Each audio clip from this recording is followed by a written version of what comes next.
Hello, welcome back to Transfer News Live. I'm Statman Dave and this is the Scout Report.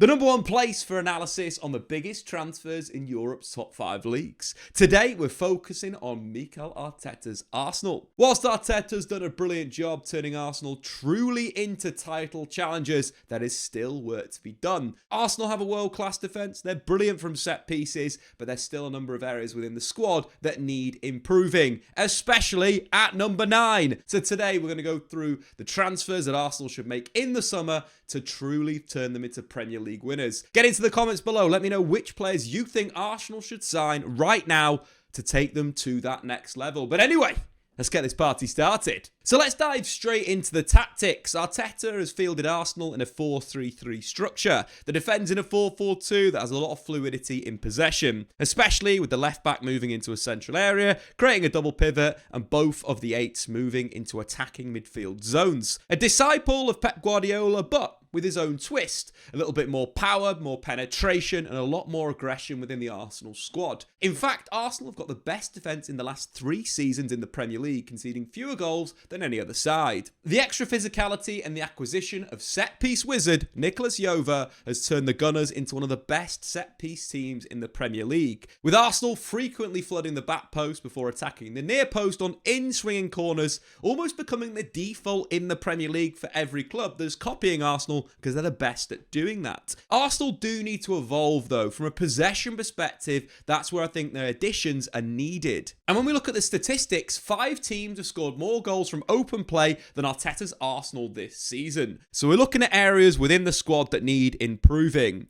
I think first and foremost, the obvious area is the centre forward position. Kai Havertz has done a great job playing that role, but I'd like to see him in other areas of the pitch or being an emergency striker. Whereas on the left-hand side, Arsenal may need to go into the market to get a player that's on the same level as Bukayo Saka. We look through the squad as well. I think defensive midfield's an area to improve, and also the right-sided centre-back. So let's stop what we're doing right now and let's dive straight into which players Arsenal should bring in to improve their first 11 for next season. The dream transfer window for Mikel Arteta. So let's start in defence, and I think the goalkeeper and the 2 centre-backs pick themselves. David Raya, of course, has been sensational since joining Arsenal, and William Saliba and Gabriel are probably the best 2 centre-backs in the Premier League as a pair. So let's start with the goalkeeper. Not only has David Raya truly improved Arsenal in possession, but also his goalkeeping has been great. If we look in the Champions League, only Jan Sommer has had a better post-shot expected goals numbers in this season's competition than David Raya. That statistic judges the quality of a keeper in terms of the shots they're facing.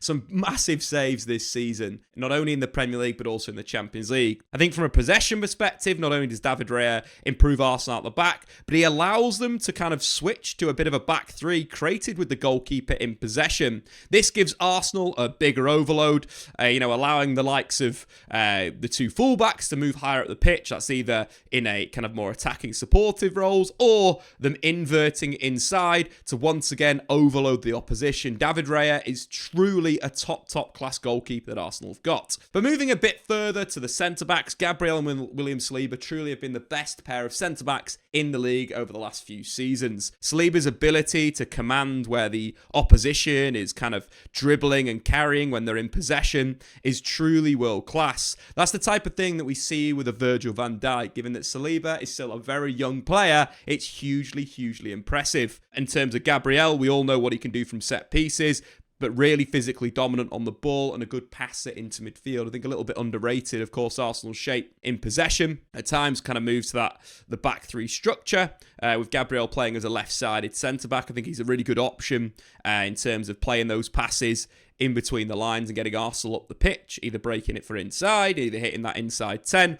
Just a very good footballer all round. In terms of what Arsenal need to do, they need to improve this area. I've quite enjoyed Kivior. Kivior, of course, stepping in with Gabriel's injury. He's not as good as Gabriel, but he's a good backup. I think where Arsenal might need to kind of look into the market is getting a right-sided centre-back, but not a player to come in and replace William Saliba, more of a backup, a young player that could really improve in the future and maybe play right-back as well. And Christian Mosquera from Valencia is a player that I really like. He's a player that could come into the Arsenal squad and instantly fit in. This season for Valencia, they obviously were awful at the start of the season, but since Carlos Corberán's come in, they've looked much better. They defend in a 4-4-2, and actually they build in a similar 3-2-5 structure that Arsenal do. Mosquera's actually spent quite a bit of time playing as the outside centre-back on the left to balance the team. The right-back for Valencia pushes forward, and Mosquera kind of tucks in. Although he's right-footed, and, very good at finding those little passes inside, there's definitely room for improvement with his possession game,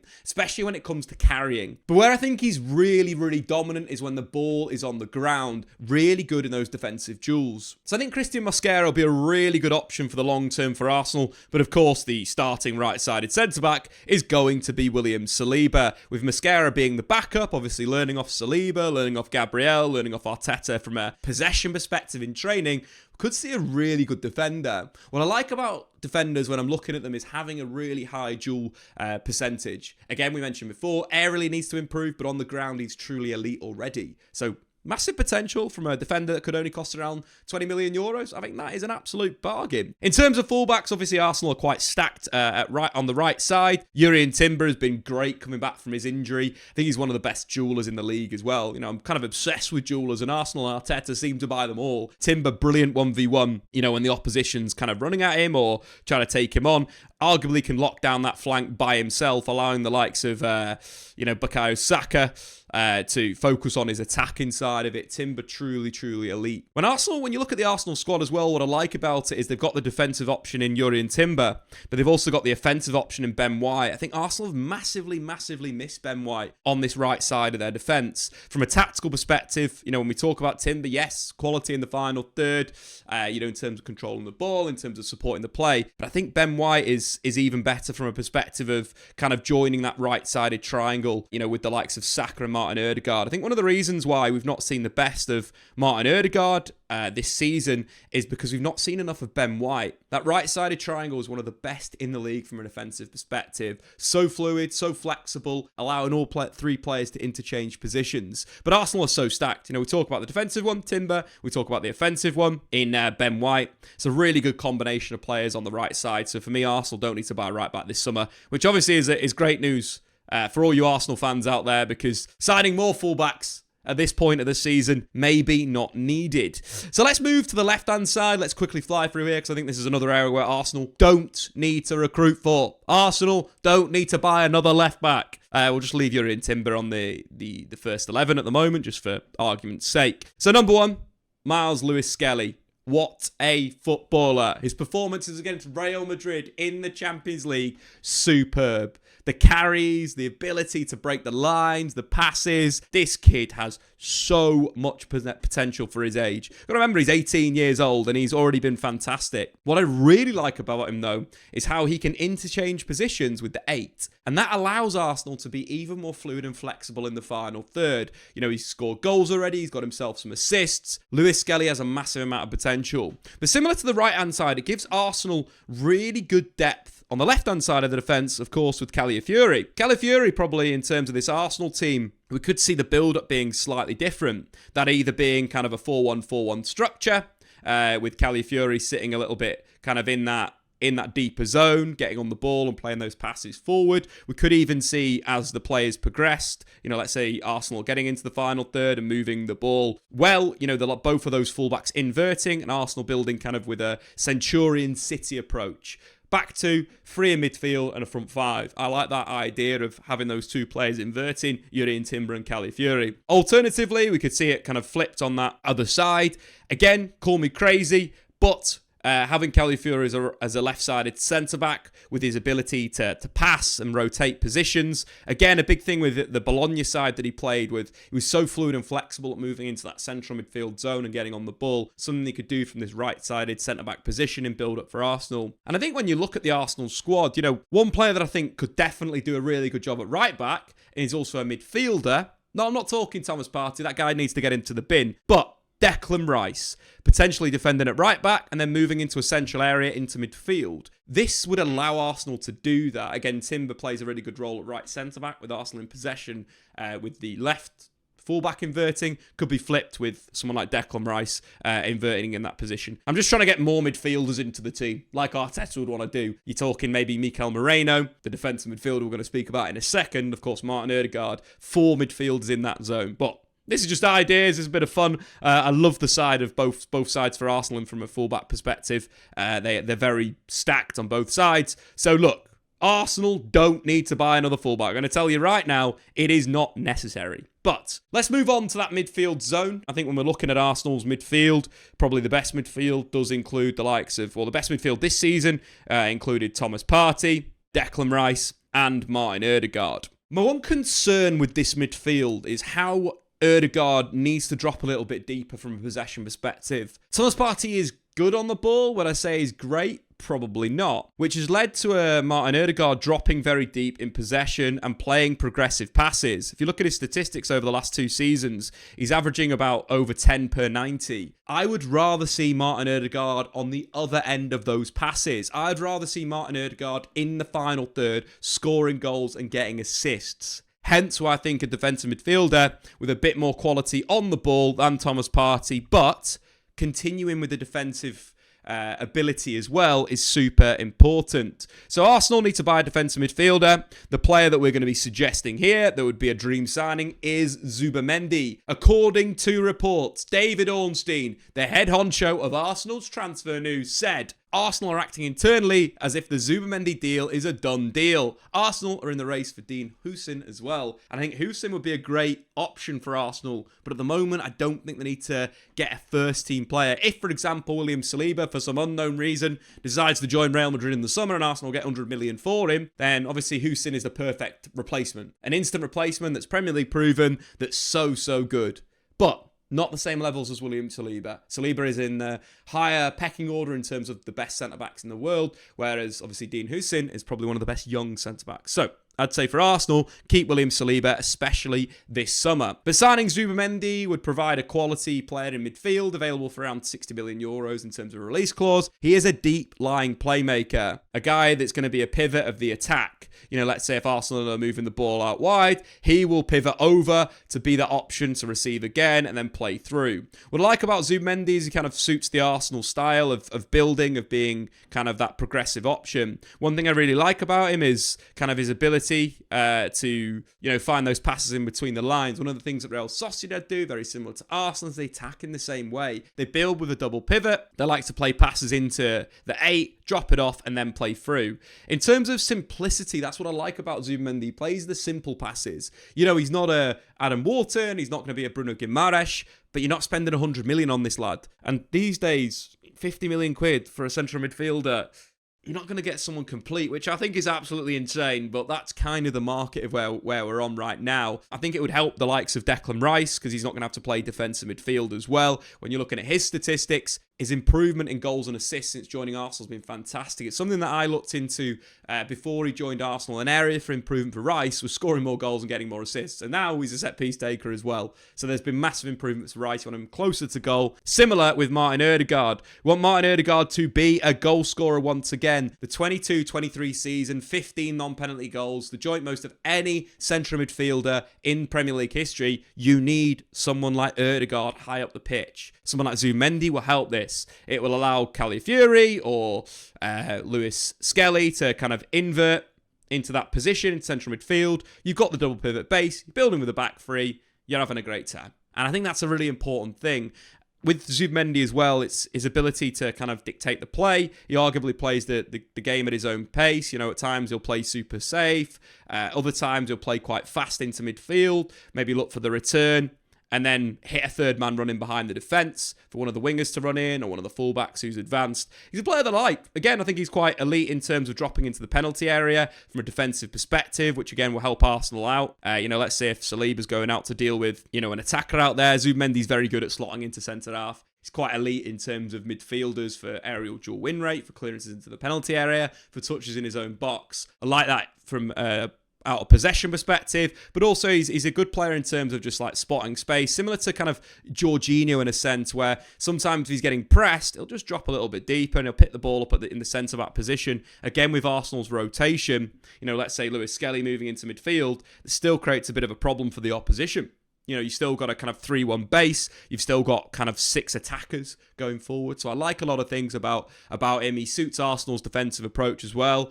Zubimendi, you know, very much a right-sided midfielder in defence. We all know that Arsenal kind of defend in a 4-4-2 structure, with Rice dropping to left central midfield, the 2 wingers dropping back. Zubimendi's basically played that role for Sociedad for a few years now and is really good at reading the play, good at pressing, good at jumping. But also from a diamond perspective, as Arsenal do press high up the pitch, he's a really good player in terms of reading the play and sweeping up, and has got a statistically similar profile to Rodri when he was in La Liga. So let's move on to other players. Obviously, Zubimendi would be very, very good. I think the big thing for Arsenal now, we've got the midfield sorted. We've got a backup right centre-back. Attack. This is the area where Arsenal need to step up. They've got a world-class right winger in Bukayo Saka, but then I think when you're looking at the centre-forward position and the left wing position, they're areas that Arsenal need to improve to win the league. And maybe even to win the Champions League. You know, Arsenal scored 1 goal from expected goals of 9.9 in both of their semi-finals in the EFL Cup and the Champions League this season. Imagine if they had a 9. But let's start with Saka. Over the last 3 seasons, only Erling Haaland's been directly involved in more goals of any player under the age of 23 in Europe than Saka. 66 goal involvements. An unbelievable player. We've not even brought him into the team yet.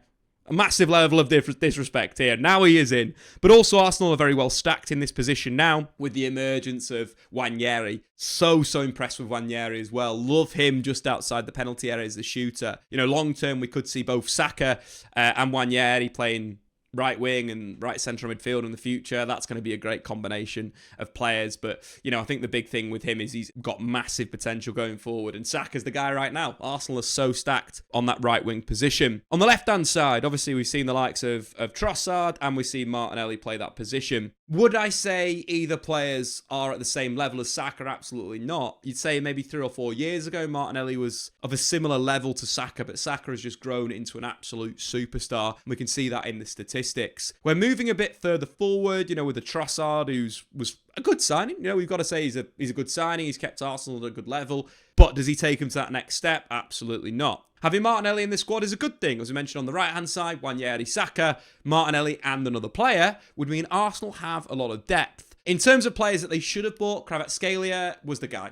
Top quality, complete dribbling winger that can play inside, that can play outside, that works very, very hard defensively. But if we look at other players that are potentially available, Rafa Leao doesn't have the work rate. Eze is more of a 10. You're looking at Florian Wirtz is more of a 10. Lookman is more of a goal scorer inside. And Sane is just an absolute no from me. I don't think defensively is good enough. So if we're talking about dream option, Nico Williams, I think, would be a great option. You know, don't get me wrong. Nico Williams would be really good, is available for around 58 million. But when we're talking about the dream, we're looking at the dream today, guys. That would be Rodrigo. A player that's great inside, good with the ball at his feet. He's a really good, like, tight space dribbler, is how I'd kind of describe it, in a sense of if he's received in kind of a congested area, really good at like slipping through pressure, one foot to the other foot, round the defender, getting shots away or creating for his teammates. The big thing with him that I love is he is unselfish. And we've heard this story before, Arsenal fans. A former wonder kid,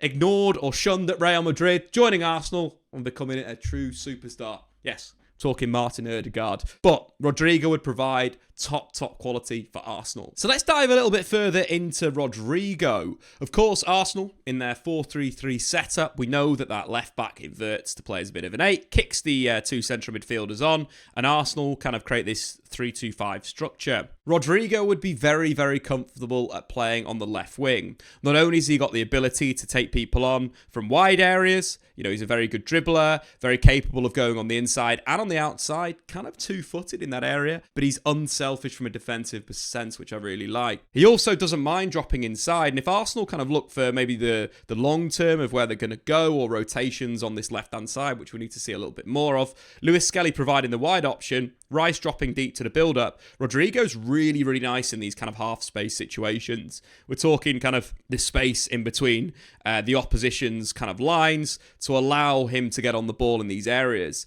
He's a really good tight space dribbler, as I mentioned previously, which not only allows him to kind of get on the ball in these areas, but directly drive at the opponent and really carry through. From these positions, I think he's as likely to assist as to score. He's got a dual threat in him, you know, to play those sideways or cutback passes, but also get shots away.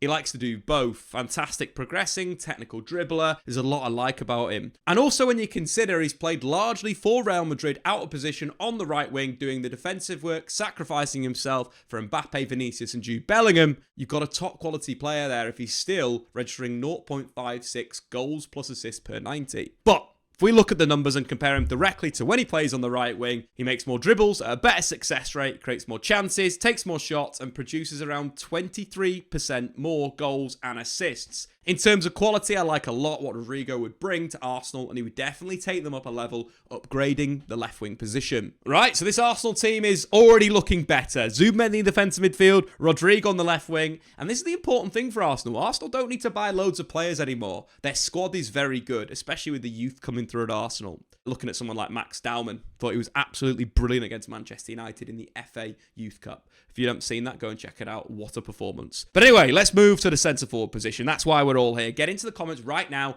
Which striker should Arsenal go for in the summer? Of course, it's just going to be Kai Havertz, right? I joke, but I love Kai Havertz as a number 9. He's not everyone's cup of tea, but he's my cup of tea. I enjoy his link-up play. I enjoy how he creates opportunities for himself and teammates. And I think at one point, he's going to become a clinical player. Again, we've got to remember that every player doesn't become clinical at 21 years old, like Lionel Messi and Cristiano Ronaldo. But I jest. Let's get some real quality in there. So, looking at the 3 options for Arsenal. Number 1, Alexander Isak is the dream. Number 2, Benjamin Sesko is the future. Number 3, Viktor Gyokeres is the value player. €75 million release clause means that Arsenal could do a number of pieces of business in the same summer. But today we're talking about the dream. You know, we're looking at the dream player. And yes, Viktor Gyokeres has the potential to truly score loads of goals in the Premier League. The dream is the Premier League ready option, of course, Alexander Isak. When we're talking Alexander Isak, he is a more refined, stronger, more physically dominant, more clinical finisher than Gabriel Jesus. Got to think about some of the things that he's done. You know, the chance that he created out of nothing versus Everton, the assist for Tonali against Manchester United with some really clever link play. Alexander Isak would be absolutely perfect for Arsenal. In terms of statistics, Alexander Isak has created 14 more chances than any other player in the Premier League this season. Literally 50% more than second place Erling Haaland. So not only can he receive to feet really well, but he's very good at kind of linking with his teammates after the balls come in there. That could be either for Arsenal, could be for either 8, Declan Rice or Martin Odegaard, or linking with Rodrigo and Bukayo Saka. His ability to bring people in is absolutely fantastic. And in terms of Arsenal, they need someone as well that can get into the penalty area and that can be clinical. And that's where you see Isak in the Premier League has become truly world class in that. You know, if you look at his goal record over the last few seasons, he's a player that's just got better and better. When you're considering you've got the likes of Bukayo Saka and potentially Rodrigo on the flanks, looking to get balls, you know, into the box, Alexander Isak would score a hat full of goals for Arsenal. And I think when you look at his statistics, you look at his progressive carries, progressive passes received, dribbles, shot creating actions, he is literally the best striker in the league for a lot of these metrics. That would be the dream for Arteta, a complete player thriving in the Premier League that would instantly turn Arsenal into Premier League winners. So there you have it, Arteta's dream transfer window. Alexander Isak, Rodrigo and Zubimendi. Arsenal fans, get into the comments below. Do you think that wins the Premier League for Arteta? Over the last 3 seasons, only Manchester City have picked up more points than Arsenal. I think if Arsenal have a fit team this season, they win the league comfortably this year. I think this Premier League has been quite poor on a high-end perspective. We see a lot of teams mid-table that are getting a lot more points than you would expect. I think if Arsenal had the likes of Odegaard, Saka, Ben White fully fit for an entire season, they win the league comfortably this year. But bringing these players in, the likes of Isak, Rodrigo and Zubimendi, I think would take Arsenal to that next level. And if they don't do that, of course, Nico Williams and Gyokeres would be very good signings. They're the affordable signings, whereas Rodrigo and Isak are the dream signings. But guys, thanks again for tuning into the Scout Report on Transfer News Live. I'm Statman Dave. Subscribe for more weekly videos. Get into the comments below. Which team do you want me to do next? I'm Statman Dave. We'll see you later.